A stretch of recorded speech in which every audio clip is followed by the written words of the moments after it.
കണ്ണൂരിൽ കേന്ദ്രസേന അകത്തും അച്യുതാനന്ദൻ പുറത്തുമാണെന്ന് കെ സുധാകരൻ എം പി. കണ്ണൂരിൽ വോട്ട് രേഖപ്പെടുത്തിയ ശേഷം സംസാരിക്കുകയായിരുന്നു അദ്ദേഹം.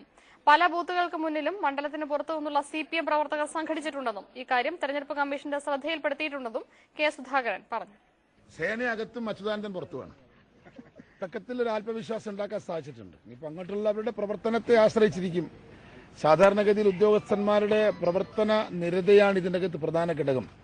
വകുപ്പില്ലാത്തത് കൊണ്ടോ ഫോഴ്സ് ഇല്ലാത്തത് കൊണ്ടോ അല്ല കള്ളവോട്ടൊക്കെ നടക്കുന്നത്.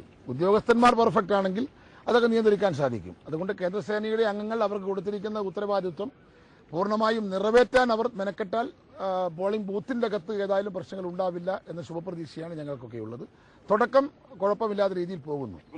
പക്ഷേ ഇപ്പോഴും പല ബൂത്തിന്റെയും പരിസരത്ത് പുറത്തുള്ള CPMന്റെ ആളുകൾ സംഘടിച്ച് നിൽക്കുന്നു എന്നത് പോലീസിനെ ഞങ്ങൾ അറിയിച്ചിട്ടുണ്ട്. ഈ കണ്ണൂർ നിയോജക മണ്ഡലത്തിലല്ലാത്ത ആളുകൾ പുറത്തു നിൽക്കുന്നു. ഞാനിപ്പോൾ ചിറക്കൽ പഞ്ചായത്തിലെ കാഞ്ഞിരത്തറ ബൂത്തിൽ ഞാനവിടെ വിസിറ്റ് ചെയ്തിട്ടാണ് വരുന്നത്. അവിടെ ഏതാണ്ട് ഒരു 10-40ഓളം പുറത്തുള്ള കള്ള വോട്ടർമാരാണ് അവിടെ ക്യൂവിൽ ഫസ്റ്റ് നിൽക്കുന്നത്.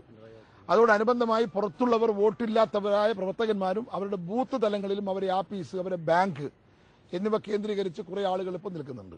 അവരെ ഒഴിവാക്കണമെന്ന് ഞാൻ SP-യോടും അതുപോലെ തന്നെ ജില്ലാ ഭരണാധികാരിയോടും ആവശ്യപ്പെട്ടിട്ടുണ്ട്. കാലങ്ങളിലെ പോളിംഗ് ശതമാനത്തെക്കാളേറെ കൂടാനാണ് ഇത്തവണ സാധ്യത. കാരണം അത് രണ്ട് മുന്നണികളും ആ രീതിയിലുള്ള പ്രവർത്തനം സംഘടിപ്പിച്ചതുകൊണ്ട് unpolled vote actually we concentrate unpolled vote ഞങ്ങൾ കോൺസെൻട്രേറ്റ് ചെയ്തിട്ടുണ്ട്. സോ അൺപോൾഡ് വോട്ടിൽ 4% വോട്ട് ചെയ്യാൻ വരുമെന്നാണ് ഞങ്ങളുടെ പ്രതീക്ഷ. അതുകൊണ്ട് സ്വാഭാവികമായും കഴിഞ്ഞതിനേക്കാൾ ഏറെ ഒരു 5% ഏറെ ഞങ്ങൾ പ്രതീക്ഷിക്കുന്നു പെർസെന്റേജ് ഓഫ് പോളിംഗ്.